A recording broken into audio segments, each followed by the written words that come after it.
Estamos en un momento muy especial. Estamos en la hora de la palabra de Dios, donde la Biblia se va a abrir con poder.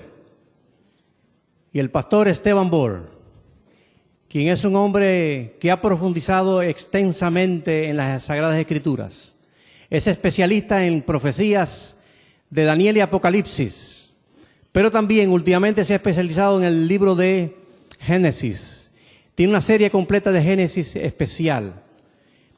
En esta ocasión, viniendo desde Fresno, California, el pastor Esteban Bor presentará con nosotros el tema mensaje, chasco y explicación.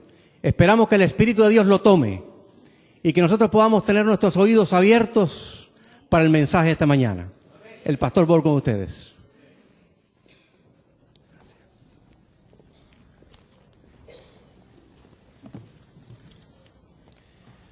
Un saludo muy cordial para todos y un feliz sábado les deseo. Amén.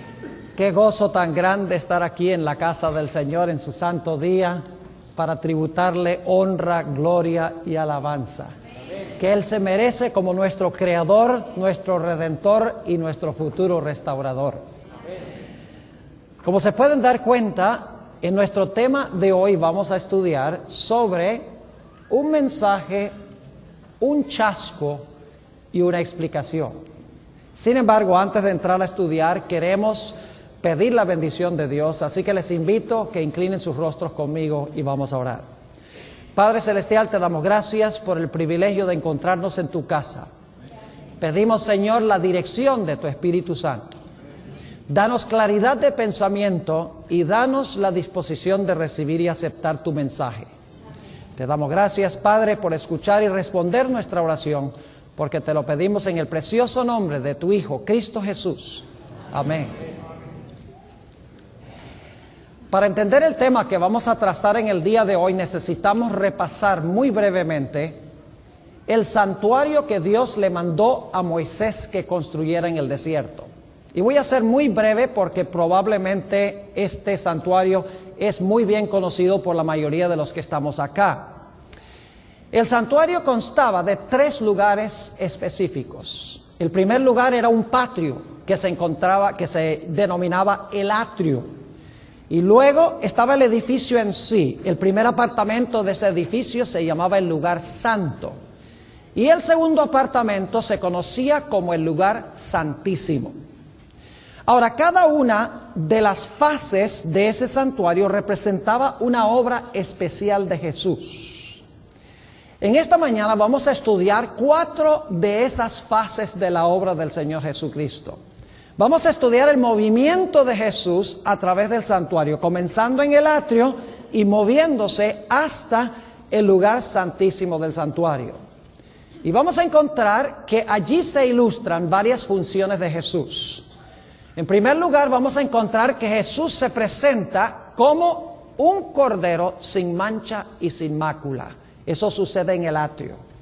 Luego, en segundo lugar, vamos a notar que el Señor Jesucristo se presenta como el sacrificio después que se le examina como el cordero sin mancha.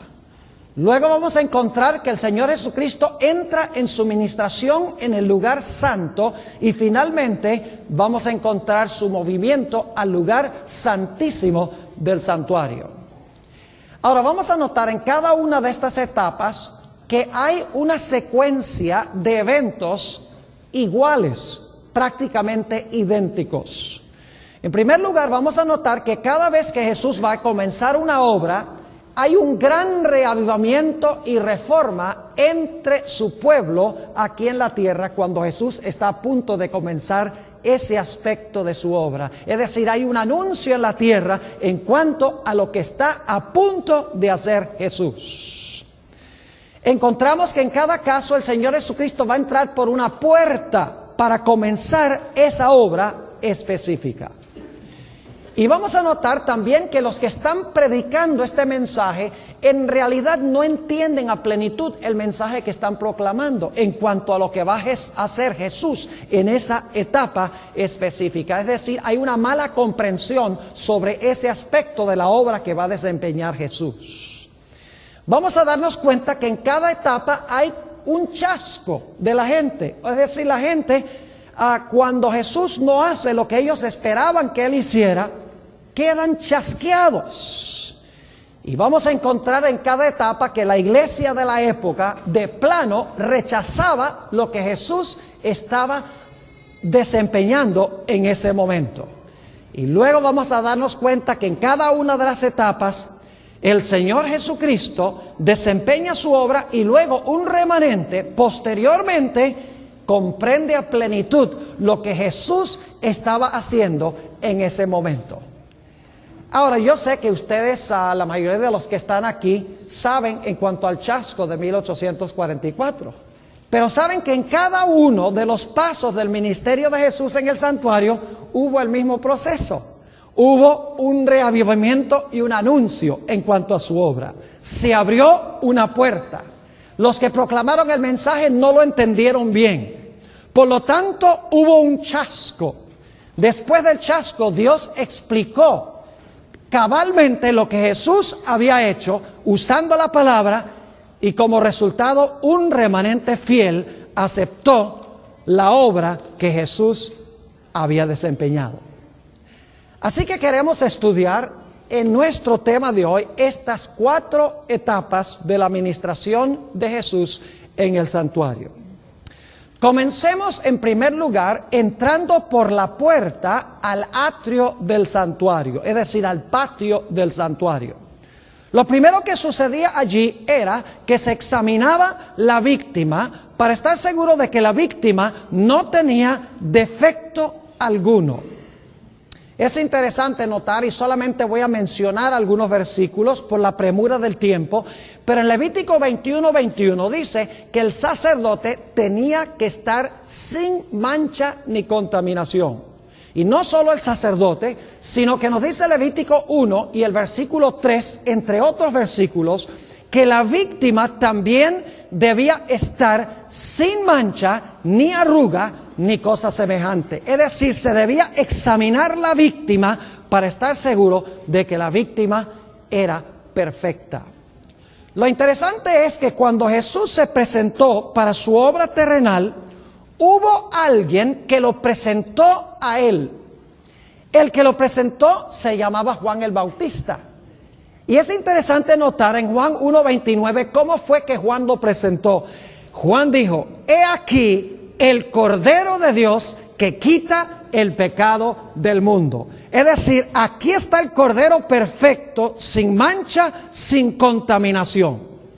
Es interesante notar que en relación con el ministerio de Juan el Bautista, quien proclamó a Jesús como el Cordero sin mancha, hubo un gran reavivamiento y una gran reforma entre el pueblo de Dios.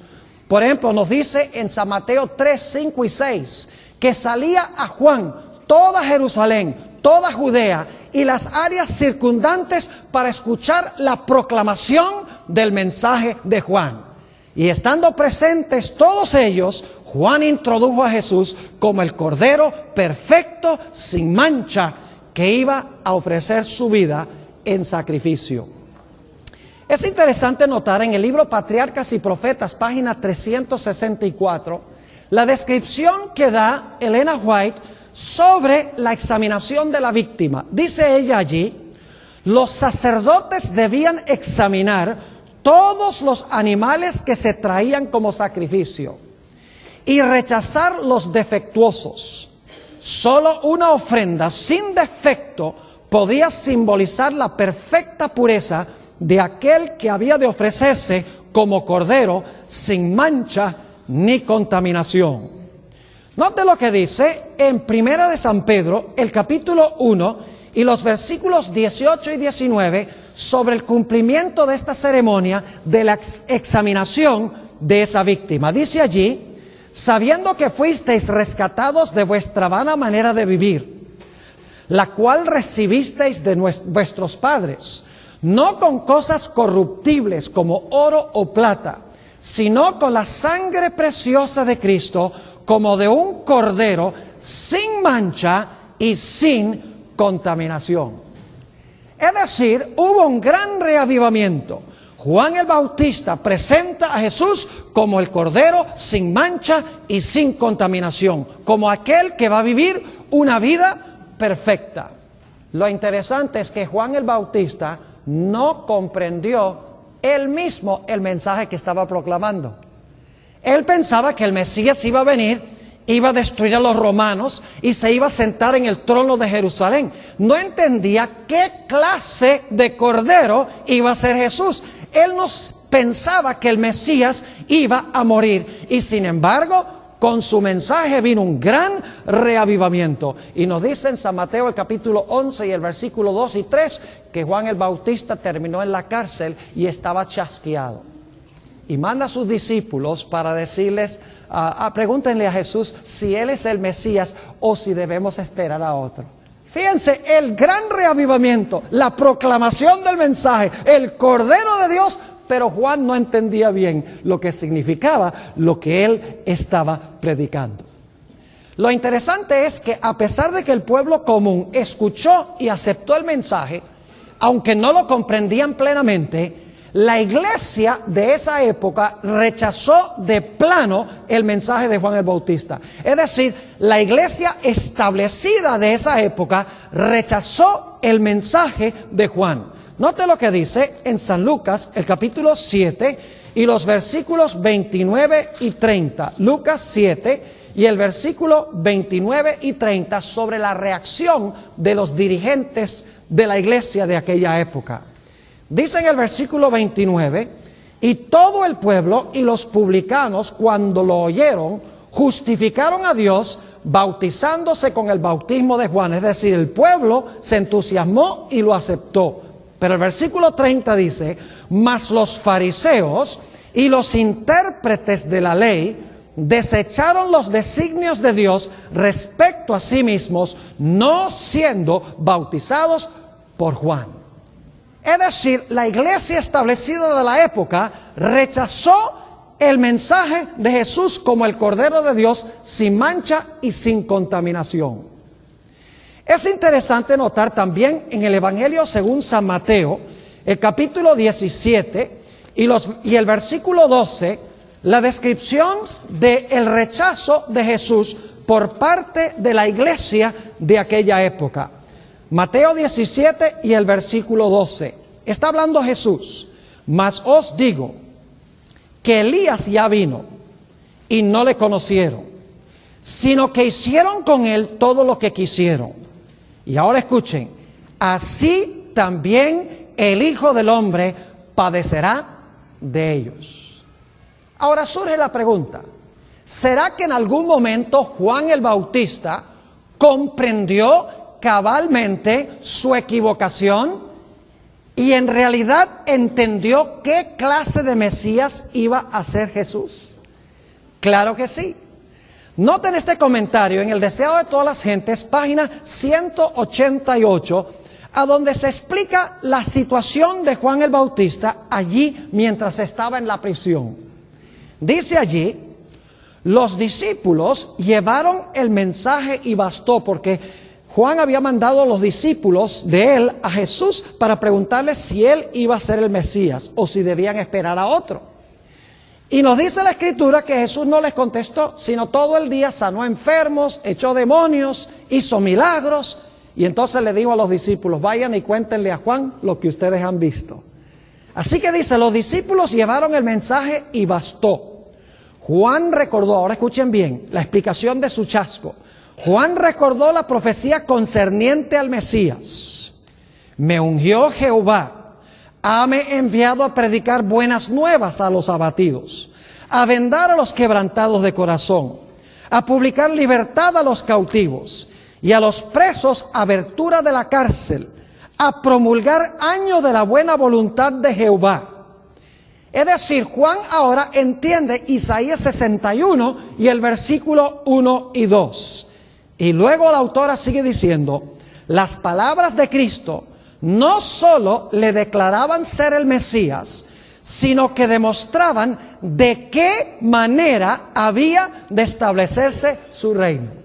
Juan había estado equivocado en cuanto a la forma en que Jesús iba a establecer su reino, pero ahora estudiando la profecía de Isaías 61, 1 y 2, comprendió que Jesús era otra clase de Mesías. Es decir, se aclaró la razón de su chasco.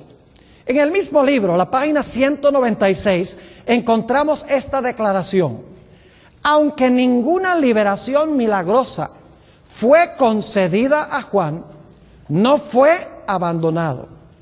Siempre tuvo la compañía de ángeles celestiales que le hacían comprender las profecías concernientes a Cristo y las preciosas promesas de la Escritura.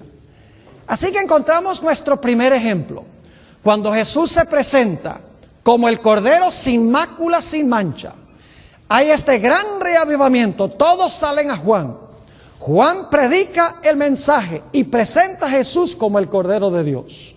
No entiende plenamente lo que está predicando, el tipo de Mesías que va a ser Jesús. Y como resultado, la Biblia nos dice que Juan se lleva un chasco.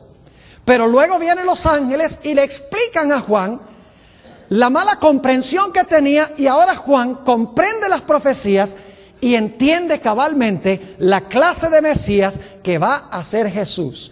Y lo interesante es que la iglesia de aquella época rechazó de plano el mensaje de Juan. Ahora necesitamos ir al siguiente segmento de la obra de Jesús. Necesitamos ir ahora del momento cuando se presenta como el Cordero de Dios entrando por la puerta al atrio. Entramos un poco más hacia adelante en el atrio y llegamos al altar del sacrificio. Allí era que se tomaba la víctima perfecta, santa, sin mancha, y se ofrecía como holocausto o se ofrecía como sacrificio. Note lo que dice en el libro de los Hebreos, el capítulo 7 y el versículo 27, sobre el cumplimiento de esta profecía. Hebreos, el capítulo 7 y el versículo 27. Dice allí lo siguiente: que no tiene necesidad cada día, como aquellos sumos sacerdotes, de ofrecer primero sacrificios por sus propios pecados y luego por los del pueblo, porque esto lo hizo una vez para siempre, ofreciéndose a sí mismo. Fíjese que en el servicio del santuario se necesitaba un sacerdote y se necesitaba una víctima. El sacerdote ofrecía a la víctima. Pero en el caso de Jesús, Jesús es el sacerdote y es la víctima. Es decir, Él se ofrece a sí mismo como un cordero perfecto, sin mancha y sin contaminación. Ahora, ¿saben lo que es interesante? Cuando Jesús se presentó en el altar del sacrificio para ofrecer su vida, antes de ese evento hubo gran publicidad de que Jesús iba a desempeñar una obra muy importante en el santuario. Note lo que dice en Mateo, el capítulo 21, y vamos a leer los versículos 15 y 16. San Mateo, el capítulo 21, y vamos a leer los versículos 15 y 16. ¿Han oído hablar sobre la entrada triunfal de Jesús a Jerusalén? Se conoce como el Domingo de Ramos.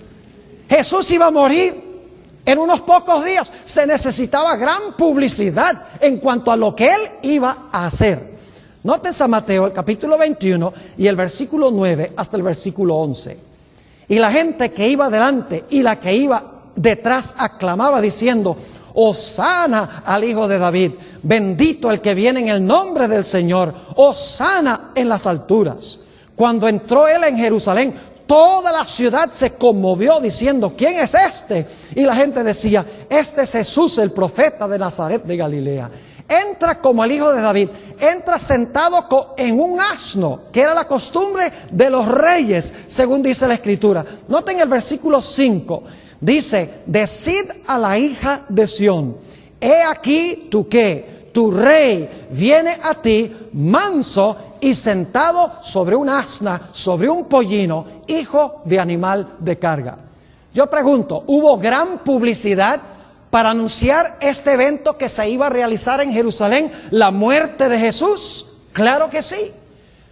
Pero noten que la gente comprendió mal la clase de rey que iba a ser Jesús. Y dicho sea de paso, Jesús iba a ser coronado rey. Pero no rey del reino de la gloria, sino rey del reino de la gracia. Permítame compartir con ustedes rápidamente varios detalles que indican que Jesús iba a ser rey. Su coronación fue en la cruz del Calvario como rey del reino de la gracia. En primer lugar, Jesús tuvo su entrada triunfal, a donde dice que entró a Jerusalén como rey. Además de eso, nos dice que Jesús fue ungido como rey. Recuerden lo que hizo María Magdalena cuando le echó, dice, aceite en la cabeza. Era un perfume, un aceite muy caro, muy agradable. Lo echó y dice que secó sus pies. ¿Con qué? Con su propio cabello. Es decir, Jesús fue ungido como rey. Le colocaron a Jesús sobre la cabeza una corona de espinas. Es decir, todo rey usa una corona. Le pusieron un manto de púrpura, que es el color del manto de un rey. La gente le rendía homenaje burlón, diciendo, este es el rey de los judíos. Todo rey recibe homenaje también. Además de eso, le pusieron una caña en la mano derecha. Todo rey tiene un cetro en la mano derecha. Cuando Pilato introdujo a Jesús, dijo, he aquí vuestro ¿qué? He aquí vuestro rey. Y luego notamos que Jesús fue por la vía dolorosa al lugar de su coronación, con una gran procesión alrededor de él. Inclusive cuando está en su trono, es decir, en su cruz, se pone una inscripción sobre la cruz que dice, Jesús de Nazaret, ¿el qué? El rey de los judíos. Yo pregunto, ¿iba Jesús a ser coronado como rey en este gran evento? Claro que sí. Es obvio de que Jesús iba a ser rey. Pero la gente sabía qué clase de rey iba a ser Jesús. En absoluto. Sin embargo, lo proclamaron. Hubo gran publicidad, un gran reavivamiento en Jerusalén, proclamando que el rey venía, pero no tenían ni la menor idea qué clase de rey iba a ser Jesús. Proclamándolo sin entender plenamente lo que Jesús iba a hacer. Al igual que con Juan el Bautista, la iglesia de aquella época, los judíos rechazaron, especialmente la jerarquía, rechazó a Jesús, quien iba a desempeñar esta obra. Cuando Jesús entró triunfalmente a Jerusalén, los fariseos regañaron a los niños y regañaron a la gente. Dijeron, ¿cómo se atreven a decir que este es el hijo de David y que este es el Mesías? Un poco de tiempo después, dice que vinieron los ancianos, los escribas y los fariseos y arrestaron a Jesús para llevarlo a la cruz. Además de eso, después que el Señor Jesucristo murió y resucitó, dice que el Sanedrín, el concilio judío, procuró ocultar el hecho de que Jesús había resucitado. Es decir, rechazaron a Jesús como el Mesías de Israel.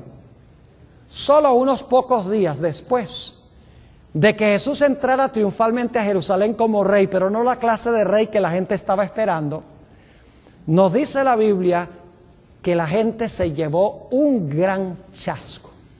Podemos captar un poco ese chasco en el Evangelio según San Lucas, el capítulo 24 y el versículo 21.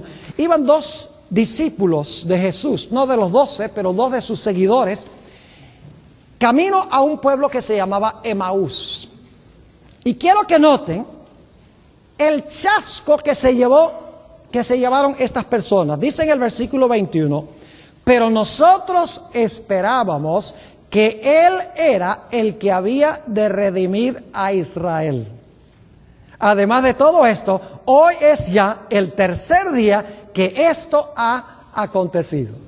Pregunto, ¿se llevaron un gran chasco? ¿Cómo no? La iglesia de la época rechazó de lleno lo que hizo Jesús. Pero había seguidores fieles que se llevaran un chasco. No podían comprender qué era lo que había pasado. Estaban esperando otra clase de rey.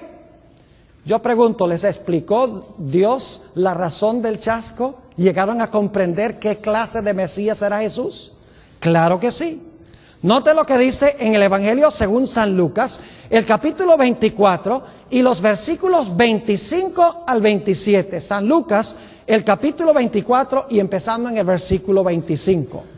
Entonces Él les dijo: oh insensatos y tardos de corazón para creer todo lo que los profetas han dicho. ¿No era necesario que el Cristo padeciera estas cosas y que entrara en su gloria? Y comenzando desde Moisés y siguiendo por todos los profetas, les declaraba en todas las escrituras lo que de él decían. ¿Cómo les explicó Dios la razón del chasco? ¿Cómo les explicó Jesús? Yendo a las escrituras. Ahora entendieron qué clase de obra iba a desempeñar Jesús. Noten los versículos 44 y 45. Ahora Jesús está hablando con los discípulos y les dijo: estas son las palabras que os hablé, estando aún con vosotros, que era necesario que se cumpliese todo lo que está escrito de mí en la ley de Moisés, en los profetas y en los salmos. Entonces les abrió el entendimiento para que comprendieran ¿qué cosa? Para que comprendieran las escrituras que habían entendido mal. Jesús ya había profetizado esto. Si van conmigo a San Juan 16 y el versículo 20, vamos a encontrar que Jesús le dijo a los discípulos, antes de que esto sucediera, antes del chasco, les dijo: ustedes van a estar bien tristes, pero la tristeza de ustedes luego se va a convertir en gozo. Noten San Juan 16 y el versículo 20. De cierto os digo, que vosotros lloraréis y lamentaréis, y el mundo se alegrará. Pero ahora escuchen, el mundo se alegrará, pero aunque vosotros estáis tristes, vuestra tristeza se convertirá ¿en qué? En gozo. ¿Ven cómo se realizó el mismo proceso cuando Jesús se presenta como víctima, como cuando se había presentado como cordero sin mancha y sin contaminación?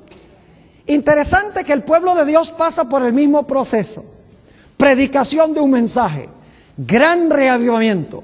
No comprenden lo que están predicando cabalmente. Como resultado se llevan un chasco. La iglesia de la época rechaza de plano el mensaje.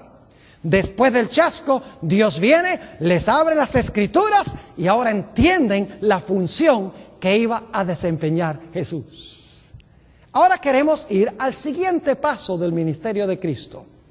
El Señor Jesucristo vino como cordero perfecto en el atrio y vino como víctima para ofrecerse también en el atrio. Pero cuando Jesús terminó su obra en el atrio, en la tierra, se cerró la puerta del atrio y ahora se abrió otra puerta. Se abrió la puerta al lugar santo del santuario celestial. Quiero que noten que hubo en la tierra un gran reavivamiento cuando se realizó este evento. Vayan conmigo al libro Hechos de los Apóstoles, el capítulo 2. Hechos, el capítulo 2, y vamos a leer los versículos 1 al 4. Fíjense lo que pasa en la tierra. Hay emoción entre el pueblo de Dios. Hay un gran reavivamiento. Dice allí en el versículo 1: cuando llegó el día del Pentecostés, estaban todos unánimes juntos. Y de repente vino del cielo un estruendo como de un viento recio que soplaba, el cual llenó toda la casa donde estaban sentados. Y se les aparecieron lenguas repartidas como de fuego, asentándose sobre cada uno de ellos. Y fueron todos ¿qué? Llenos del Espíritu Santo. Y comenzaron a hablar en otras lenguas, según el Espíritu les daba que hablasen. Y dice la Biblia que hablaban las grandes obras de Dios. Ahora yo pregunto, ¿en este momento la gente comprendía plenamente lo que significaba esto? En realidad no. Fíjense lo que dice en Hechos el capítulo 1 y el versículo 6. Esto es solo 10 días antes de lo que acabamos de leer. 10 días. Fíjense que los discípulos ni siquiera entendían lo que iba a hacer Jesús todavía. Dice allí en Hechos 1, entonces los que se habían reunido le preguntaron diciendo: Señor, ¿restituirás el reino a Israel en este tiempo? Es decir, ¿ahora sí vas a establecer el reino? Y la respuesta de Jesús es no. Viene algo primero. Viene el derramamiento del Espíritu Santo. Y fíjense que cuando vino este reavivamiento y todos empezaron a hablar las grandes obras de Dios en lenguas, la mayoría de la gente no comprendió lo que estaba pasando. Fíjense lo que dice en Hechos, el capítulo 2 y el versículo 11. Hechos, el capítulo 2 y el versículo 11. Dice: cretenses y árabes, les oímos hablar en nuestras lenguas las maravillas de Dios. Y luego dice en el versículo 12: y estaban todos atónitos. ¿Y qué? Perplejos. Ha pasado esto, pero no entienden plenamente lo que está sucediendo. Y dicen: ¿qué quiere decir esto? Y fíjense el versículo 13: mas otros, burlándose, decían, ¿qué cosa? Decían: ¿están llenos de qué? Están llenos de mosto. ¿Comprendían plenamente lo que estaba sucediendo?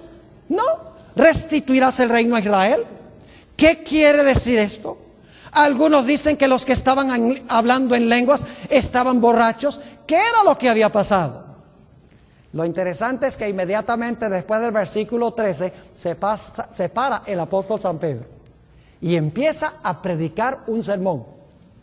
Y en el sermón, y solamente voy a mencionar los versículos, en el sermón San Pedro toma 3 profecías del Antiguo Testamento y se las aplica a Jesús.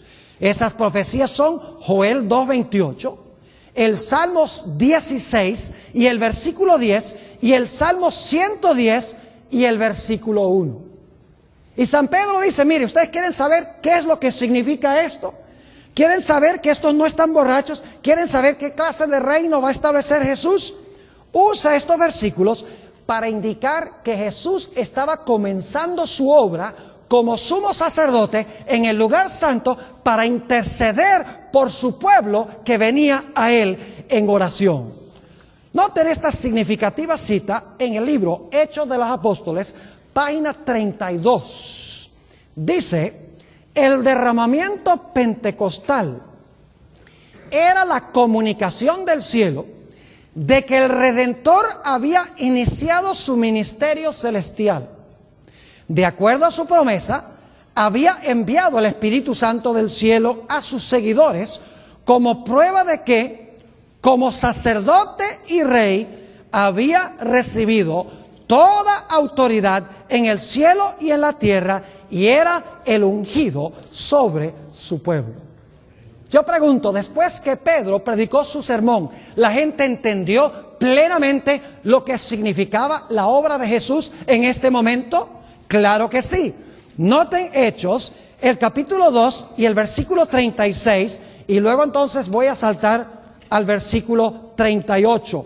Dice en Hechos, el capítulo 2 y el versículo 36, Pedro terminando su sermón: sepa pues ciertísimamente toda la casa de Israel que a este Jesús, a quien vosotros crucificasteis, Dios le ha hecho ¿qué cosa?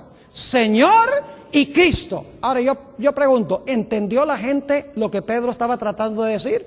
¿Cómo no? Note lo que sigue diciendo el versículo 37. Al oír esto, se compungieron de corazón y dijeron a Pedro y a los otros apóstoles: varones hermanos, ¿qué haremos? A la luz de este sermón, de lo que está haciendo Jesús, ¿qué tenemos que hacer nosotros? Versículo 38.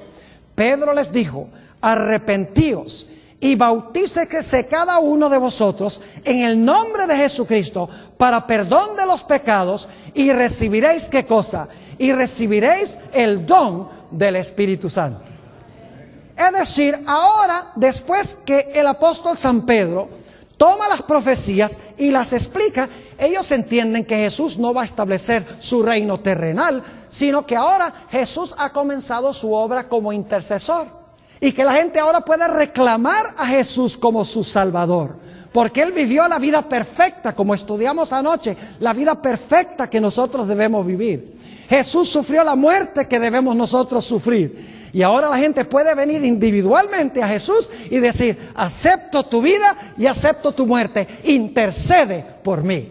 Ahora entendieron la obra de Jesús. Es decir, se abrió ante ellos un raudal de luz. Pero yo pregunto, ¿cómo reaccionó la iglesia de aquella época? Ustedes pueden seguir leyendo ahí en Hechos el capítulo 4 y el capítulo 5. La iglesia establecida, el Sanedrín, los líderes religiosos no quisieron entender ni quisieron aceptar. Así como cuando Jesús fue sacrificado, así como cuando Jesús se presentó como víctima, lo rechazaron de plano. La iglesia de aquella época lo rechazó. Solo un remanente comprendió y entró con Jesús al lugar santo para simpatizar con la obra que él estaba haciendo. En el libro El conflicto de los siglos, página 483, tenemos nosotros esta cita muy interesante en cuanto a la reacción de la nación judía cuando Jesús comenzó su obra en el lugar santo. Dice esto: cuando en la ascensión Jesús entró por su propia sangre en el santuario celestial para derramar sobre sus discípulos las bendiciones de su mediación, los judíos fueron dejados, escuchen esto, los judíos fueron dejados en oscuridad completa y siguieron con sus sacrificios y ofrendas inútiles. La puerta por la cual los hombres habían encontrado antes acceso a Dios no estaba más abierta, porque se había cerrado la puerta del atrio, se había abierto una nueva puerta, la del lugar santo. Sigue diciendo, los judíos se habían negado a buscarle de la sola manera en que podía ser encontrado entonces, por el sacerdocio en el santuario en el cielo. No encontraban por consiguiente comunión con Dios. La puerta estaba cerrada para ellos. No conocían a Cristo como verdadero sacrificio y único mediador ante Dios. Fíjense las dos funciones: sacrificio en el atrio y ahora ¿qué cosa? Mediador ante Dios. De allí que no pudiesen recibir los beneficios de su mediación. Fíjense nuevamente el mismo proceso. A veces pensamos que esto sucedió solamente en 1844, un gran chasco, porque no entendieron lo que estaban predicando y entendieron después estudiando las Escrituras. Pero es interesante que en cada etapa de la obra de Jesús, su pueblo está arrastrando los pies por alcanzarlo. Y no lo alcanza sino hasta después que Jesús empieza su obra. Entonces la iglesia dice, ahora sí entiendo lo que está haciendo Jesús. Ahora, nuestra última puerta que tenemos que estudiar es la puerta del lugar santísimo. Porque en 1844 se cerró la puerta de la mediación en el lugar santo. Y Jesús se movió a través de una puerta al lugar santísimo del santuario. Quiero que notemos en el libro de Apocalipsis, el capítulo 11 y el versículo 19, sobre la apertura de esta puerta y a dónde conduce esta puerta abierta. Apocalipsis 11 y el versículo 19. Dice allí, y el templo de Dios fue ¿qué? Fue abierto en el cielo. ¿Y qué es lo que se vio cuando se abrió la puerta? Y el arca de su pacto se veía en el templo. Y hubo relámpagos, voces, truenos, un terremoto y grande granizo. Les pregunto, ¿a dónde estaba el arca del pacto en el santuario? Aquellos que han estudiado el santuario saben que el arca del pacto se encontraba en el lugar santísimo. Es decir, hay tres puertas: la puerta del atrio, la puerta del lugar santo y la puerta del lugar santísimo. Jesús está siguiendo su obra paso a paso. Comienza presentándose como un cordero perfecto. Luego sigue presentándose como un sacrificio perfecto. Luego entra por la puerta, la segunda puerta, el lugar santo, ahora para recibir a sus clientes que vienen a Él, recibiendo su vida perfecta y aceptando la muerte que Él sufrió. Entra al lugar santo.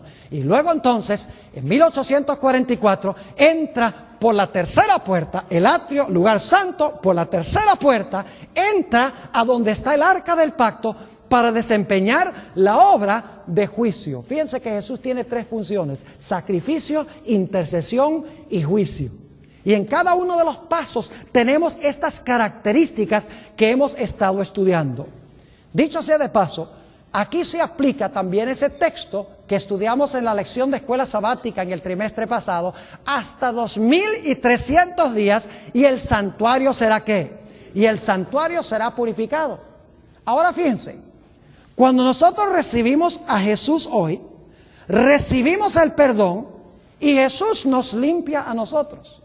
Es decir, el pecado va de nosotros ¿a dónde? Al santuario. Ya no lo tenemos nosotros, está en el santuario.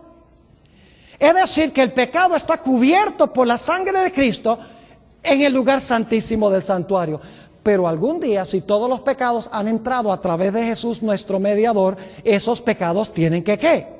En algún momento esos pecados que entraron por la puerta tienen también que salir. Exactamente. Es decir, los pecados que fueron entrados al santuario cuando el pecador fue purificado, ahora tienen que ser purificados del santuario.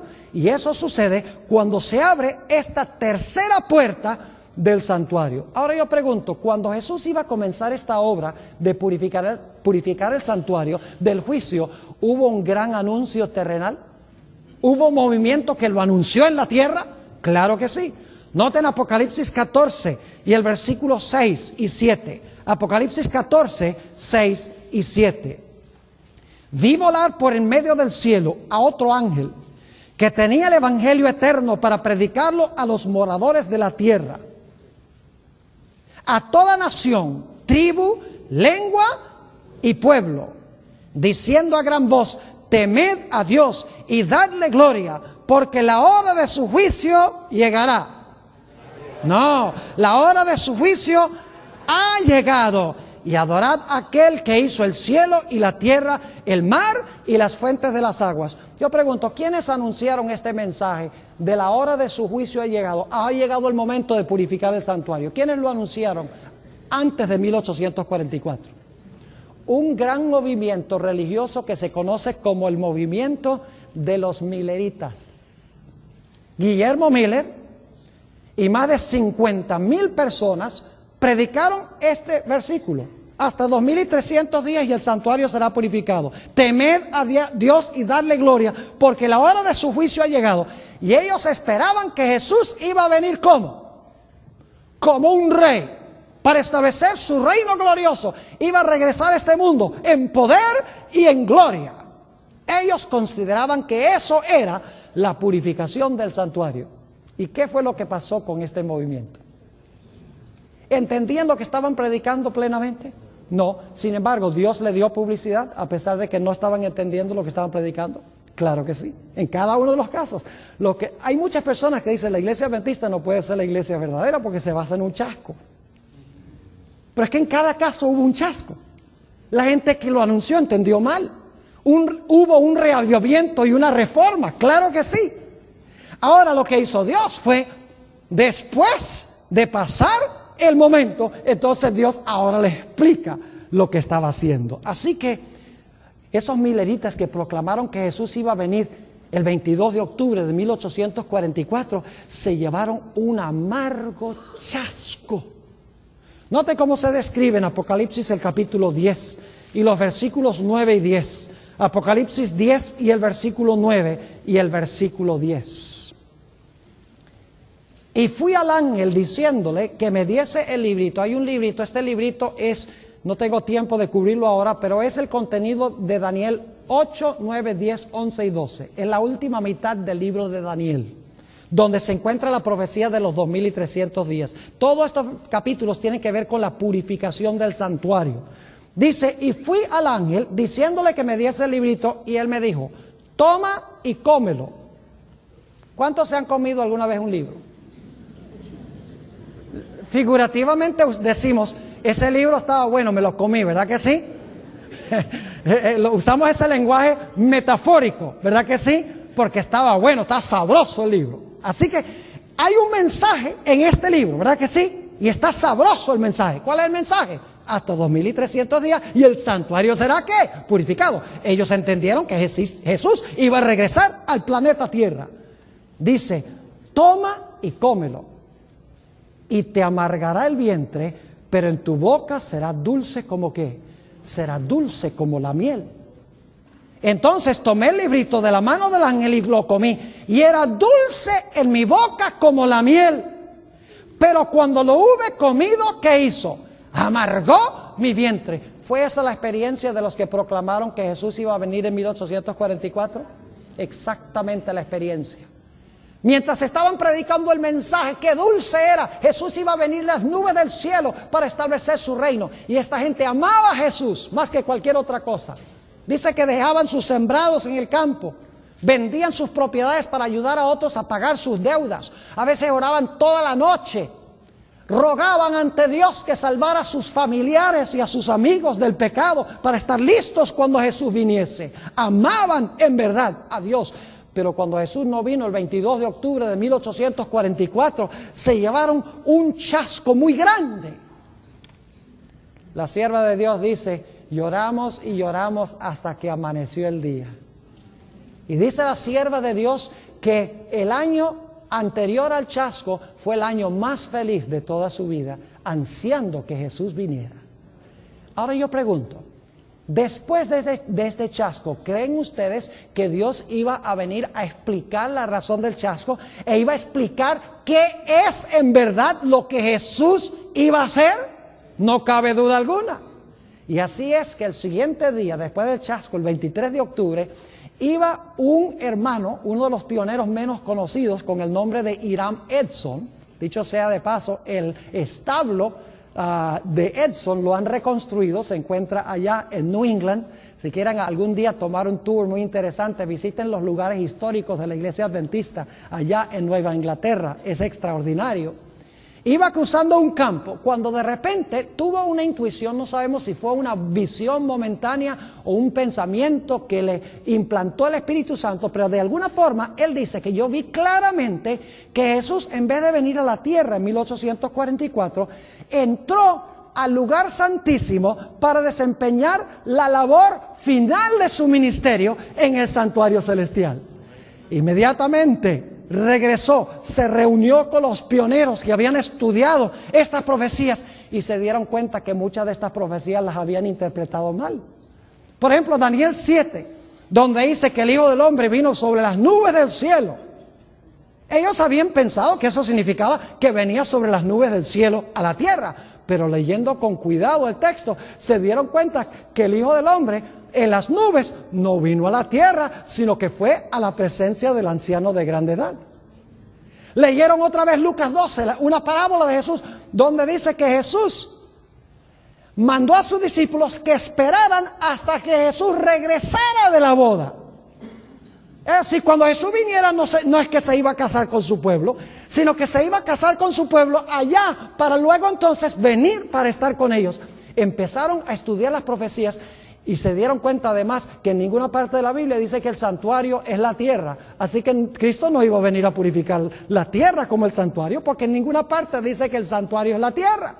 Estudiaron de nuevo las profecías, como después del chasco, los dos discípulos en el camino de Emaús. Y ellos dicen: ardía en nuestro corazón cuando nos explicaba las profecías que habíamos leído 1000 veces y que no habíamos comprendido.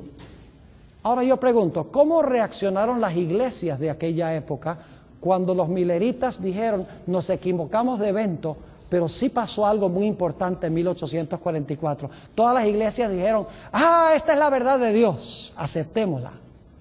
No, señor. El mensaje del primer ángel es seguido por un segundo mensaje que dice: ha caído Babilonia.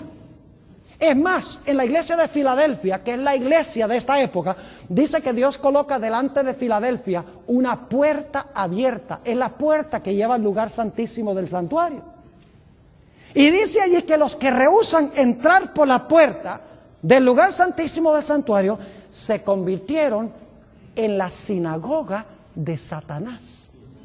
Es decir, las iglesias continuaron con sus ceremonias, continuaron con sus servicios religiosos, rechazando de plano la idea que Jesús había entrado al lugar santísimo para desempeñar su obra allí. Y como resultado cayeron y se convirtieron en Babilonia, o se convirtieron en lo que la Biblia llama la sinagoga de Satanás. No hay nada nuevo debajo del sol, porque en cada uno de los pasos de Jesús a través del santuario, la iglesia organizada y establecida no siguió a Jesús. Fue solamente un remanente fiel que entendió las profecías, entró y comprendió lo que Jesús estaba haciendo en ese momento. Ahora escuchen bien lo que voy a decir.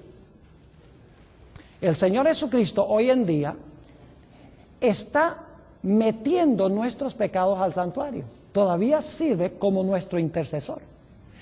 Pero al mismo tiempo, con los muertos, Jesús está registrando los libros, el registro de vida de los muertos, y cuando cada caso se examina, Jesús está haciendo ¿qué con esos pecados? Los está borrando. ¿De dónde? Los está borrando del santuario. Lo borró de nuestra vida cuando recibimos a Jesús, porque lo aceptamos, su vida perfecta, aceptamos su muerte en lugar de nuestra muerte. Jesús sirvió como nuestro intercesor, metió los pecados en el santuario, están allá, y en el servicio del día de expiación, ahora Jesús va a tomar esos pecados, ¿y qué va a hacer? Los va a sacar del santuario y los va a colocar sobre la cabeza de Azazel, un símbolo de Satanás, no dice la Biblia. Es decir, Jesús está en el proceso ahora con los muertos de purificar el santuario, y muy pronto comenzará el juicio de los vivos. ¿Pueden ustedes imaginarse lo que significa que Cristo purifique el santuario de nuestros pecados estando nosotros aún vivos? Es impresionante. Y escuchen bien, cuando termine Jesús de purificar el lugar santísimo de todos los pecados que han entrado allá por la sangre del Señor Jesucristo, se pronunciarán unas palabras terribles. Noten Apocalipsis, el capítulo 22, Apocalipsis 22 y el versículo 11. Fíjense, la última puerta que se abrió se va a cerrar y nadie más va a poder entrar allá. Es decir, el flujo de pecados del pecador al santuario va a concluir. El santuario estará purificado y entonces todo caso estará decidido. Noten Apocalipsis 22 y el versículo 11, la declaración que va a hacer Jesús cuando termine esta obra. El que es injusto, sea injusto todavía. La puerta del lugar santísimo ahora se va a cerrar. El que es ¿qué? ¿Qué necesita hacer usted si está inmundo? Pues purificarse.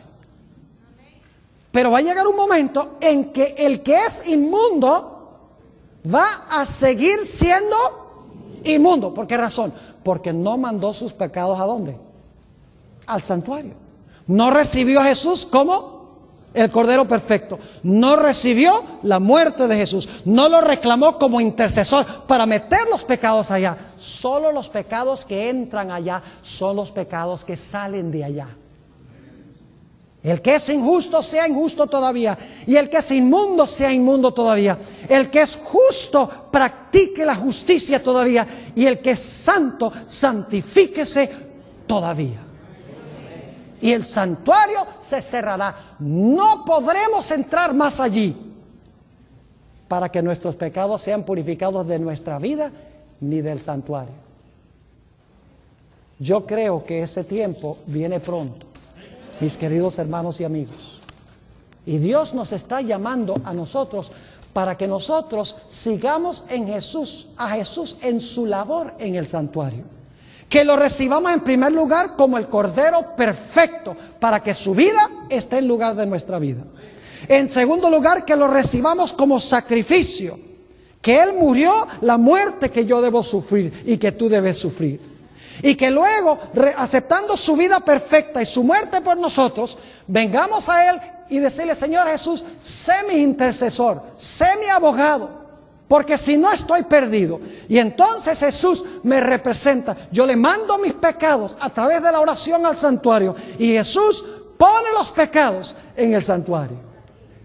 Y luego la Biblia dice que el que persevera hasta el fin, esos pecados que entraron por la sangre de Cristo al santuario, van a ser sacados del santuario, y entonces Dios tendrá un santuario limpio y tendrá también un pueblo limpio.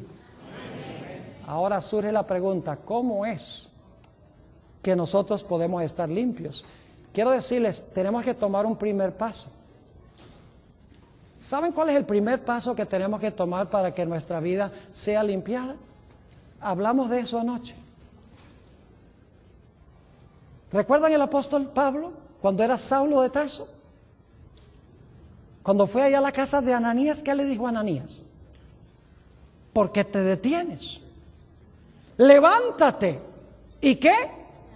Y bautízate. ¿Y qué? Y lava tus pecados. ¿Y saben lo que sucede en el bautismo? Algo maravilloso, porque alguno dice, bueno, entonces yo sencillamente me bautizo, Dios me perdona todos mis pecados. ¿Y después qué? Oh, mis hermanos y hermanas, quiero terminar con este texto. Hechos, el capítulo 2 y el versículo 38 nos dice que en el bautismo pasan dos cosas. Dice aquí, en el versículo 38, Pedro les dijo, arrepentíos y bautícese cada uno de vosotros en el nombre de Jesucristo. Y ahora noten, dos bendiciones. Para perdón de los pecados, ¿y qué más? Y recibiréis el don del Espíritu Santo. Es decir, en el bautismo no solamente entierra a Dios el pasado, sino que nos da poder en nuestra vida para vivir vidas santas semejantes a las de Jesús. Pero todo comienza en el momento del bautismo. Ahí es que se sepulta el pecado y allí es que resucitamos a una vida nueva y recibimos el poder del Espíritu Santo en nuestra vida.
phải không em?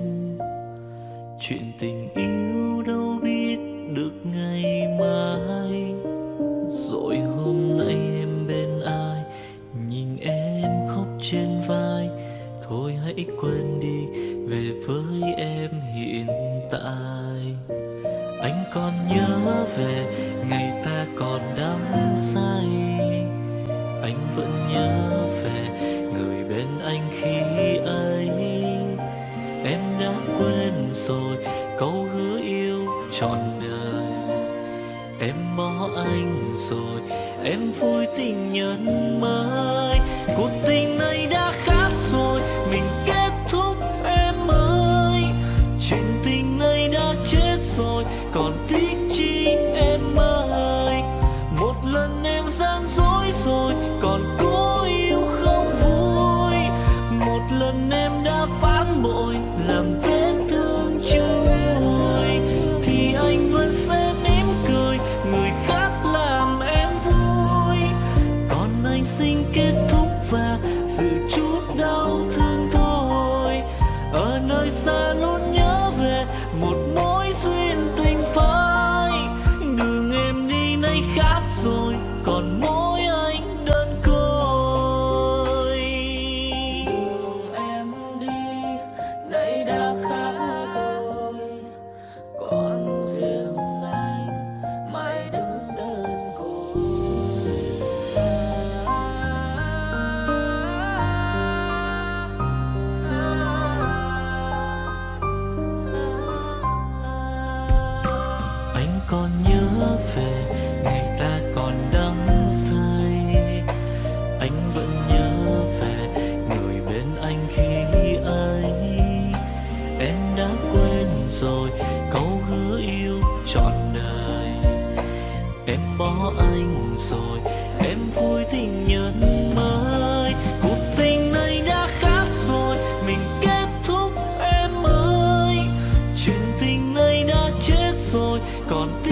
gian dối rồi, còn cố yêu không vui.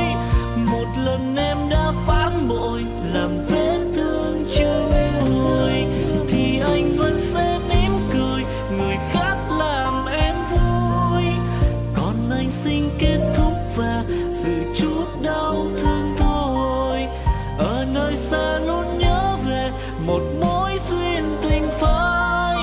Đường em đi nay khác rồi, còn mỗi anh đơn côi. Cuộc tình này đã khác rồi, mình kết thúc em ơi. Chuyện tình này đã chết rồi, còn tiếc chi em ơi. Một lần em gian dối rồi, còn cố yêu đâu vui. Một lần em đã phản bội, làm vết thương chưa nguôi, thì anh vẫn sẽ mỉm cười, người khác làm em vui. Còn anh xin kết thúc và giữ chút đau thương thôi. Ở nơi xa luôn nhớ về một mối duyên tình phai. Đường em đi nay khác rồi, còn mỗi anh đơn côi. Ở nơi xa luôn nhớ về một mối duyên tình phai. Đường em đi nay khác rồi, còn mỗi xin anh thôi.